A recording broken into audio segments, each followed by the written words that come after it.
Welcome to the Mother's Well. Today we are going to have a fun conversation about what we hope the coming generation will know.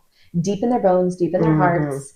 And I'm really excited. I was inspired to have this conversation with Mom because a friend of mine just brought this up, and she had a post about it where she said, things I hope my child's generation will know. Yeah. She listed things like lovely words, which I'm going to talk about, bedtime songs, lots of beautiful ideas that we hope to pass on to the next generation. You mean not just like how to navigate a laptop or an iPad? That's actually very important. No, definitely not just that. Not those kinds of, Not those kinds of things. The age-old, change your life from the inside out kind of things. Yes.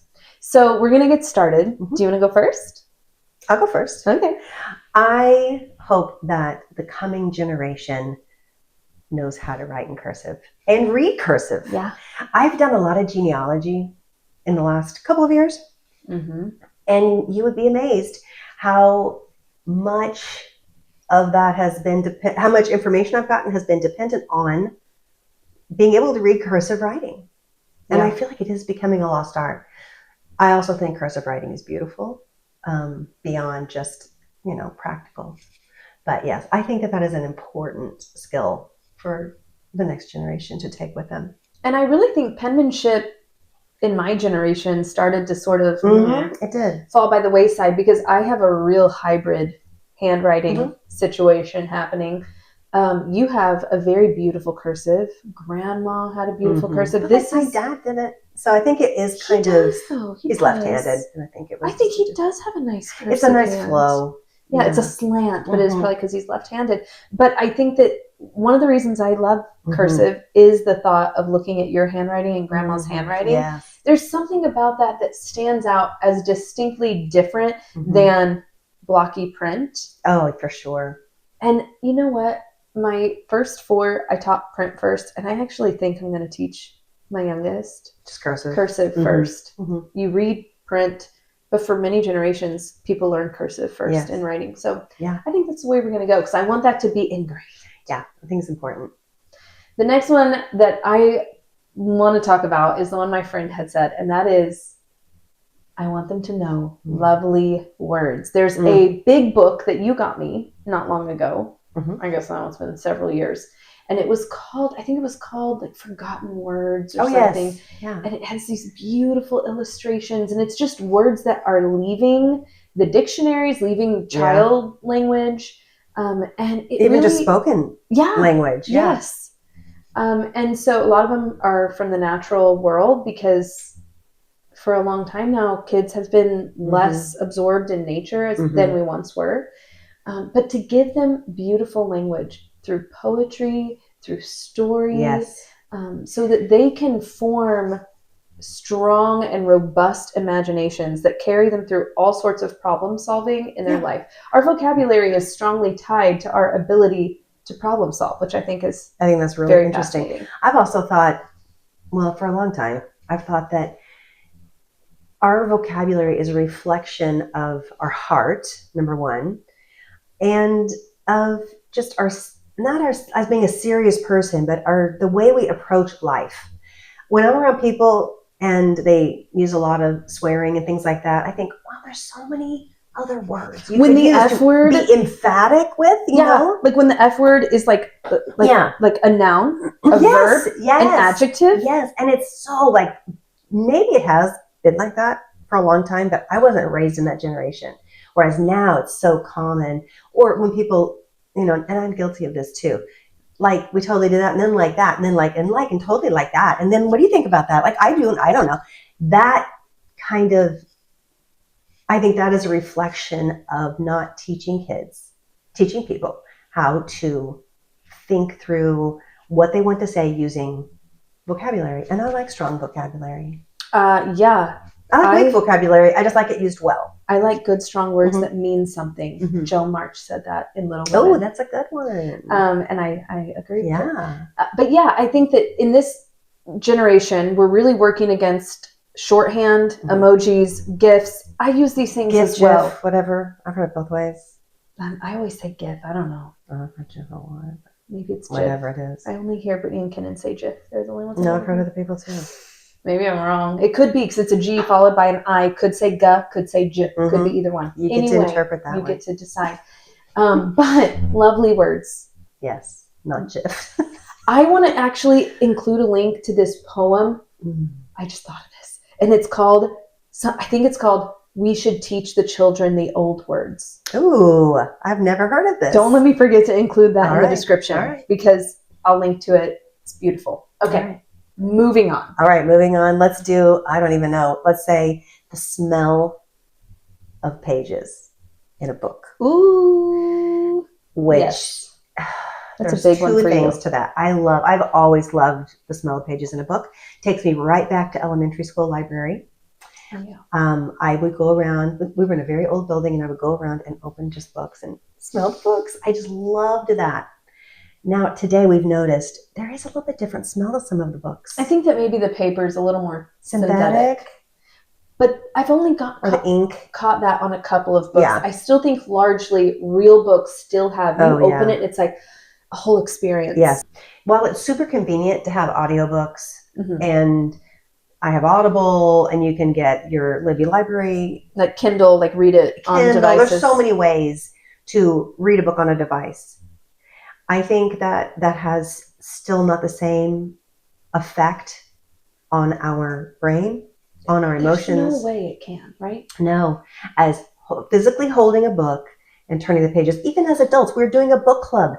And I have noticed, like, when I listen to the book auditorily, even if I read it on a screen, it does not have the same impact. I don't remember as much about what I read or heard as I do when I can just hold the book, turn the pages, underline, highlight, flip back quickly, easily.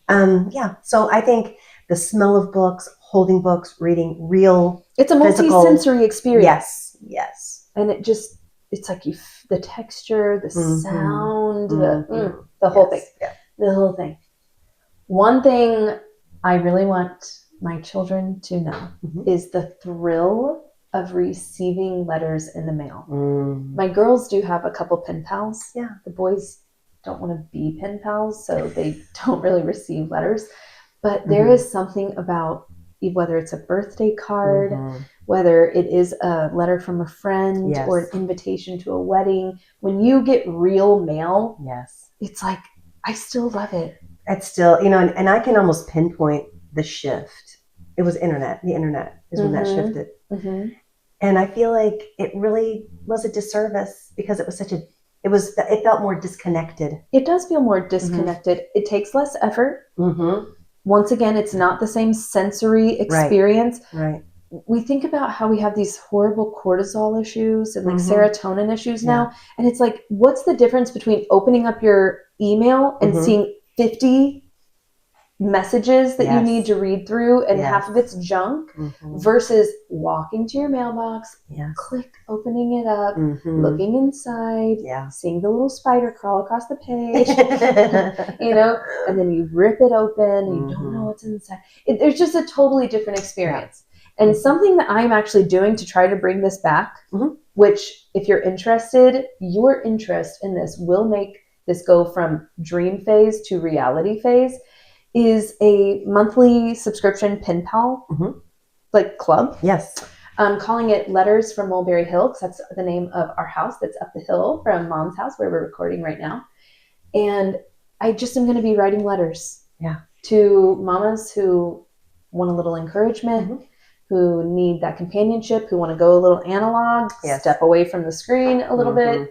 And I really want to include like a rotating something to help them out, whether that is a July poetry tea time insert, or whether that is a bookmark that they can use for the month. And then each month I want to include like a monthly link to a Spotify playlist because I love setting seasonal moods with music, memory verses, book recommendations, things like that. So I'm going to put in the description how you can express interest for that, because I'm getting ready to start the founding circle. So if there's enough interest, I'm going to kick this off. All right. So if that's you, put that down there. But I do think that there is something about not only receiving, but writing letters. Yes. One thing I've been bad about with my kids is like writing thank you cards, but I think that's such a good practice. I think it's a good practice because it shows that you're willing to go a little extra to show appreciation. We're so far removed from like when people like lived across the country from one another and you would write letters because that was the only way you could hear from one another. Right. You know, then we went into the telephone phase, then we went into the computer phase. And now it's just like, it can even just be something like an emoji or GIF. Thumbs up. Yeah. So I do think that's one of the things I really hope we can revive, pass on, that I want to do better at myself. Yes. Because on both ends of that, it's so good. I agree. Another one that I have recently come to realize the importance of is printed photos. I've been aware of this for a while, but my photos are usually on my phone. And I'm trying to put a whole display together of family photos, like a collage on a wall. And I don't have that many printed photos. Like I have a lot from before the iPhone. Oh, sure. Yeah. Or the smartphone. And then it just really trails off. I'd be more intentional. The quality of photos is more expensive to get them printed. Something that Joey and I talked about, because we almost did this for the kids, but it actually was quite pricey. It was like $25 per disposable camera. Remember when those were like $5? Yeah. So I'm like, I don't know if you can run into CVS still and get a disposable camera, but I was Maybe. like, we should put that on Christmas lists That's for next year. That's a great idea. You could do that. You get every grandchild. Yeah. And then you could develop all of them. Yes. Wouldn't that be cool? Yeah. That's a good idea. But yeah, I feel like the whole printed photo thing is really kind of a thing of the past. We do books. Chat books. Yeah. But it doesn't have the same effect. Listen, the 90s photo quality, there is something unique. I don't know if it's just because it was my childhood. Maybe. But you go too far back and the quality it's beautiful. It's old. Yeah. But it's less, you can't see things as well. But then you go forward and it's like so crisp. Yeah. Just like right there in that sweet spot. Printed photos. I still love going through old photos. So great. One thing I want the next generation to have just deep inside of them is their love of the outdoors. Splashing in mud puddles, making mud pies, climbing trees, running through rain, laying on a trampoline and looking up at the clouds.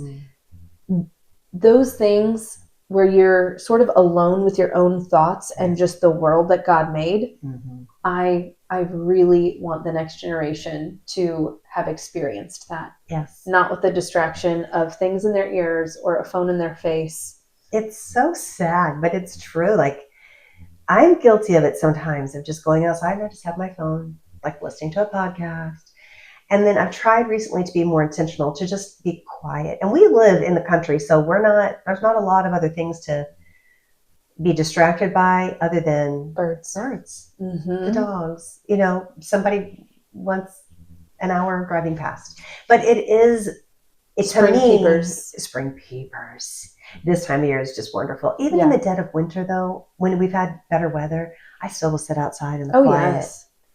And there is something really grounding, and I don't mean that just barefooted on the ground, but there is something really grounding about observing the horizon, looking at the silhouette of trees or trees that are leafed out, different kinds of, listening for the birds. We have a beautiful barred owl, sometimes a pair, and we'll hear them hooting, and the woodpeckers. This time of year is just, the last few weeks has been beautiful. But I think that being able to sit quietly with your thoughts, that is becoming not a lost art.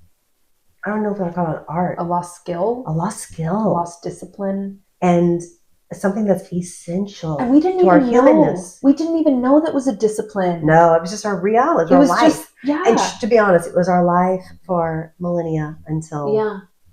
the smartphone, electronic screens. There's another book. I need to start writing this down. But there's another book called The Last Child in the Woods. Yes.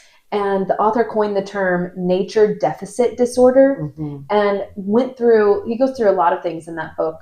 One of which is the ability to treat ADHD, anxiety, depression with time outdoors, undistracted, like no phone and outdoors, but like actually just in nature. Yeah. It's very fascinating, really worth the read. Not from a Christian perspective, but it's just got a lot of great information. Okay. Another skill I think that is not essential, but is so worthwhile in teaching your kids is how to recognize birds by their songs. I don't know all of them, but I do know a lot of them.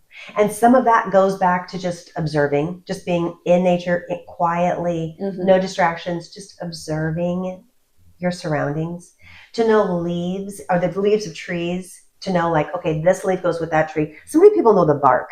Like they'll be like, oh, in the dead of winter, they'll know like this is, I don't know that. Can you believe it? I've actually begun to be able to recognize ash, and an easy one is persimmon. Hickory's nice too.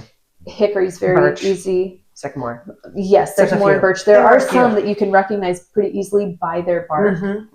But the leaf, that's been like an adult thing for me. I really have enjoyed learning how to identify trees by their leaves. I think I was a kid when I started getting into that. And it's just kind of taken off more as an adult, but I do want to get more proficient at it. I think it's fascinating. And I think it's just a good skill to have, to recognize, oh, look at that maple tree, look at that sugar maple versus other kinds of maple, silver maple. It helps you to know your place.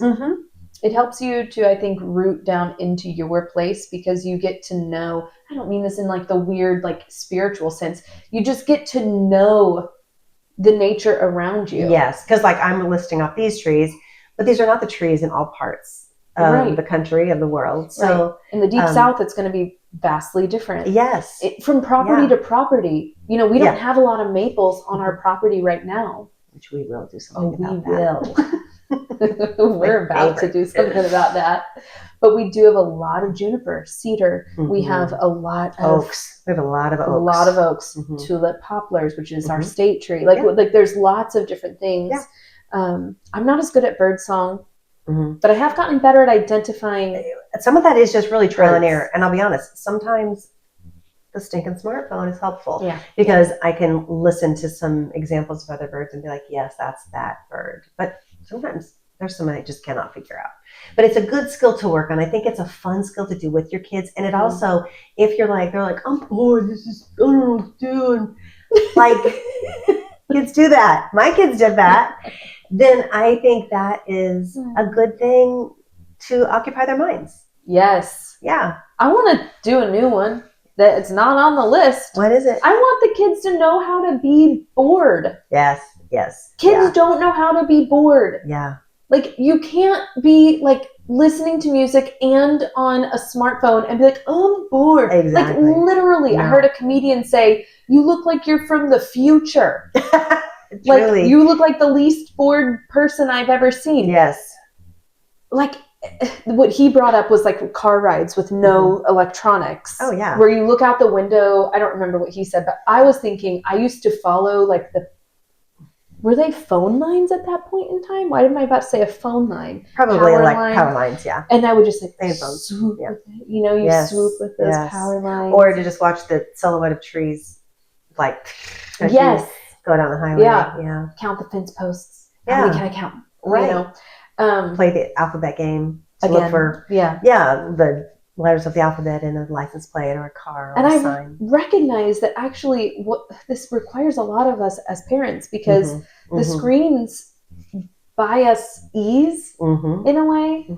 But like all laziness, it doesn't pay off later. Right. So anyway, I want the kids to know how to be bored. Yeah. And then I'm going to circle back. Go ahead. Because I think the best inventions come out of boredom. The best creativity comes out of boredom. I think it's good for the brain. It is.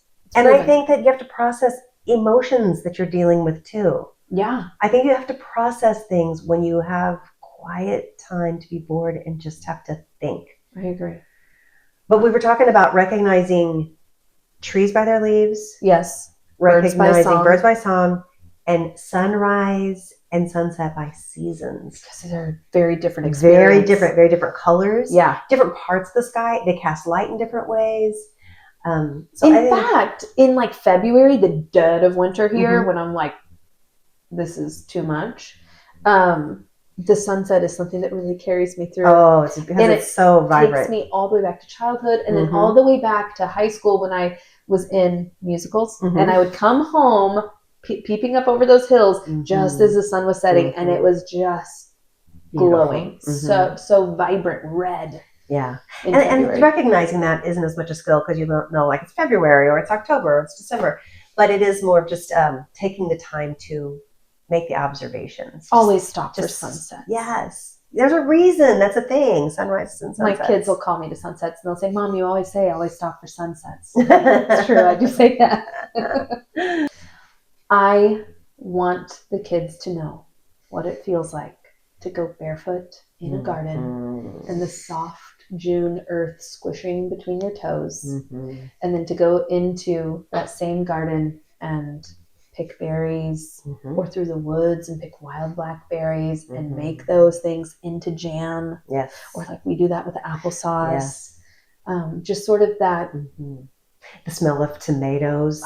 These are easy things to grow. Like, you don't have a big garden. Oh, you can have a pot. You could just do like tomatoes and peppers. We buy the apples. We go to buy apples and then we make applesauce. But I think those are also very good skills and just things to enjoy. Just to teach your kids to enjoy the things that are so tangible. They're easy. They're not expensive. No. And I think that is also one of those kind of things that's getting lost by the way. But I had a garden when I was a kid. No, I didn't, but my dad gardened. And then we had a garden when you guys were kids. Your grandparents had gardens. And we still garden. And as a caveat to that, I want men to be able to garden without feeling effeminate. Yes. Because the most avid gardeners I knew in the past generations were also the most manly men. Yeah. I mean, my grandpa on my dad's side would, vegetable gardening, fruit, trees, all of that, but also flowers. Oh, yeah. He loved lilies. He would pore over those magazines. In fact, in his later years, he had to have the credit card revoked, privileges revoked. He's going to order too many bulbs. He did. And he had a stroke, so he couldn't plant them himself. He just got these bulbs thinking somebody will plant it. And he was an avid gardener, and he was this gruff, like, German man, okay? I am so bummed that in response to men society trying to feminize men, there's like this other ditch reaction. Yes. Because the best gardeners in history, many of them were men. Yes. The best artists, the best, these are not things, the best poets. Yeah. David. Yeah. Okay. Yes. In the Bible. Yeah. Like these, when you look all the way back to when the tabernacle was built, and who were the two men who were like highly skilled in like all of the arts? I can't think of their names right now. Anyway, they were men. Of course, women are skilled too. I'm not saying that. But it is true. Like, it is a little bit, there are still men who garden. But even when I was a kid, I had neighbors, men, who were married, and they had served in World War II. So these were much older men. But they were the primary gardeners. Their wives helped in the gardens after, work, or if they were at home. But for the most part, they did the gardening. They did the trimming of the shrubs and the rose bushes and all that. My grandpa also, same thing. He kind of headed that up. So, and then the women would often be the ones who would can it, cook it, preserve it. Still help clean up the garden. Absolutely. Weed and things like that. Sure. But yeah, it was very much a joint effort. It wasn't so much like today. It does seem like it's more in the woman's domain. I'm not sure what that is. I also have my theories that we're in a different time of entertainment. And there's so many other ways to entertain yourself. Whereas in that generation, that was probably something you did. You ate dinner and then you went outside and you worked in the garden because you weren't going to sit in front of the TV all night. Right. You certainly weren't going to watch the 50,000 options on the television because that wasn't there. And that's the difference, I think, between amusement and leisure. Because leisure is not the opposite of work in its truest sense. leisure is a type of enjoyable work. Mm-hmm. Amusement is sort of that mindless TV watching, right? Yeah. And so I think that we used to feel more rested as a people because we spent more time in leisure, which was like that enjoyable, active kind of work rather than amusement. Yep. But one thing that I want the coming generation to know is slow meals around the table, talking. Yeah. May I be excused type of Wow. meals. Yes. That goes back. I mean, that's my childhood. Yeah. We had to. Did we do that to you? If we had homework or something, we were very easily excused. Yeah. But I think that's when we lost it. I think the busier you got as teenagers with musicals, with homework, with jobs, then we weren't able to sit down together to have meals as much. I still feel like we did it pretty consistently. I really do. We might have been eating at 7 o'clock at night or something. But it does seem like we sat down pretty consistently, and especially in the summertime when we were off school. Yes. Yeah. But yeah, just that sort of eating together, talking together, having random conversations.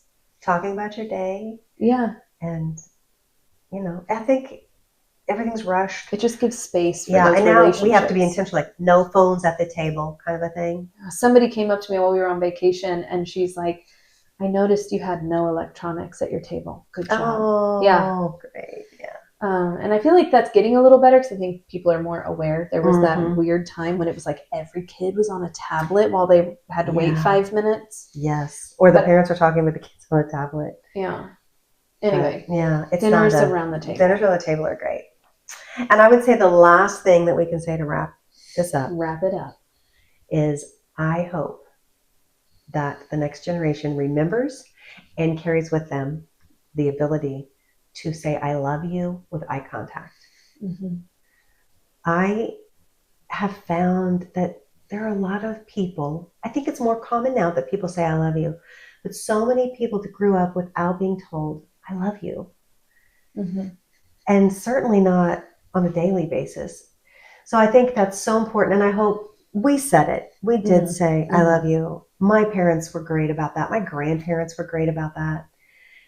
I just think make sure we're intentional about telling our children we love them. Tell other people. I tell other people, I love you.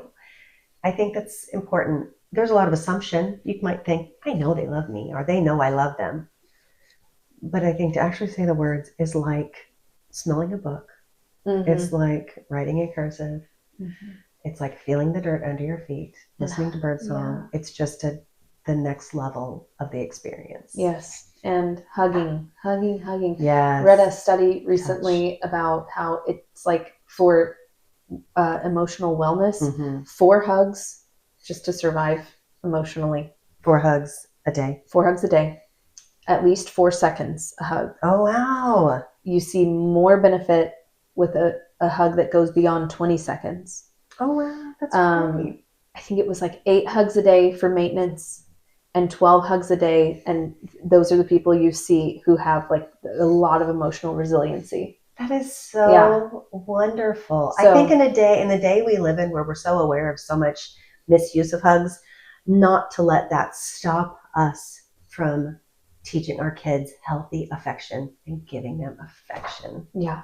And that's true. Like I never was a person who experienced anything of that nature. So for me, it just feels so natural. Yes. But even so, with 5 children, it's a lot of your day. Say you're hugging for 10 seconds. I'll come and give some hugs.